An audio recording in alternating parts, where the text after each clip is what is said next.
और फिर परमात्मा से प्राप्त उस यथार्थ ज्ञान से तुलना की। इन कबीर पंथियों के पास भक्ति मार्ग की ABCD भी नहीं है, और न इन राधा स्वामी, जय गुरुदेव और ये सच्चा सौदा सिरसा वाले और जगमाल वाली इनके पास, और ना इन अन्य संतों के पास तो होना कहा, ना इन आचार्य और शंकराचार्यों के पास भक्ति मार्ग। ये तो सतलोक जानते ही नहीं,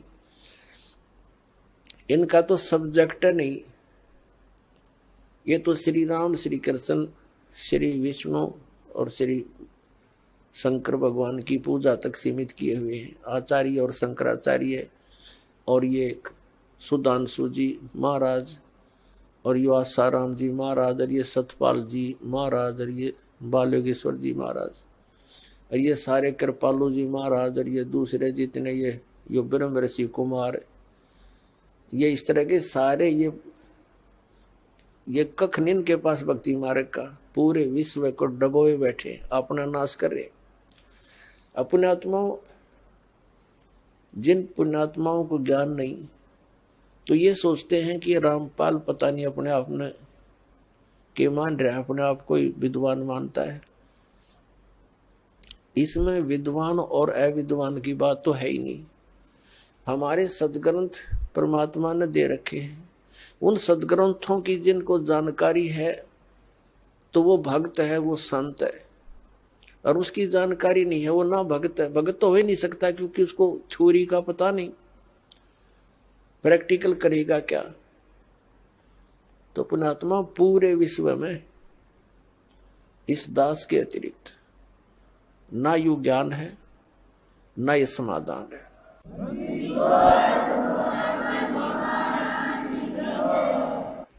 ये वचन प्रथम बार कोई सुनता है तो उसको खटकते हैं, लेकिन समय आने पर ये अच्छे भी लगेंगे, मीठे लगेंगे।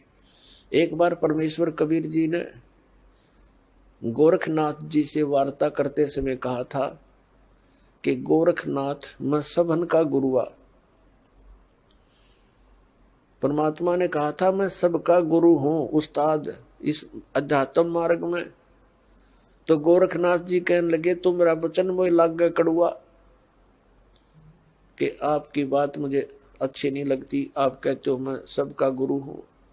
तो परमात्मा ने कहा कि कड़ुआ लगे सो मीठा होई, हमारी बात पतीजे जोई। पतीजे माने विश्वास करे। परमात्मा ने कहा था ये जो कड़ुआ लगे सो मीठा होई। आज आपके गले नहीं उतरी ये बात कि मैं सबका गुरु हूं, मैं सदगुरु हूं, वो अलग बात है, लेकिन कड़ुआ लगे सो मीठा होई, हमारी बात पतीजे जोई। विश्वास करो, मैं जो बता रहा हूं इस पर करके देखो, अध्ययन करो, सदग्रंथों को चेक करो, फिर ये बात आपको सच्ची महसूस होगी जो दास ने अभी कहा था। तो प्रसंग जो चल रहा है वहीं आते हैं। ये जितने भी हैं, विशेषकर राधा स्वामी पंथ, जय गुरुदेव पंथ, ये सच्चा सौदा सिरसा वाले और जगमाल वाली वाले और ये ठाकुर जी वाले, एक दनौद भिवानी वाले, ये सारे नरे बबुल के पेड़ उग गए। अपने आत्माओं ये बताते हैं कि सतलोक में परमात्मा निराकार है, और इन्हें ना सतलोक का पता। सतलोक क्या है?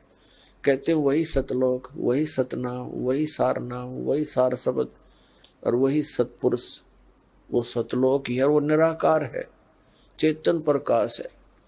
और इन सभी कबीर पंथियों का और सभी इन राधा स्वामी से निकली हुई उनकी ब्रांचों का, जैसे सच्चा सौदा सिरसा और जगमाल वाली और ये ठाकुर जी, जय गुरुदेव जी वाले, इनका मानना है कि मोक्ष प्राप्त प्राणी सतलोक के अंदर उस परमात्मा के प्रकाश में ऐसे मिल जाती है वो आत्मा जैसे बूंद समंदर में। और एक है ब्रांजड़ी गांव जम्मू के अंदर एक नया संत मिला जिसका नाम है मधु परमहंस। और वो भी कबीर पंथी कहलाता है। और सतलोक को कैसे डिफाइन करता है? सृष्टि रचना सुनाते समय उसने क्या बताया है कि पहले परमात्मा गुप्त थे, फिर उन्होंने एक शब्द उच्चारण किया, उससे एक अद्भुत प्रकाश बन गया। उस प्रकाश के अंदर फिर परमात्मा अमर पुरुष समा गया।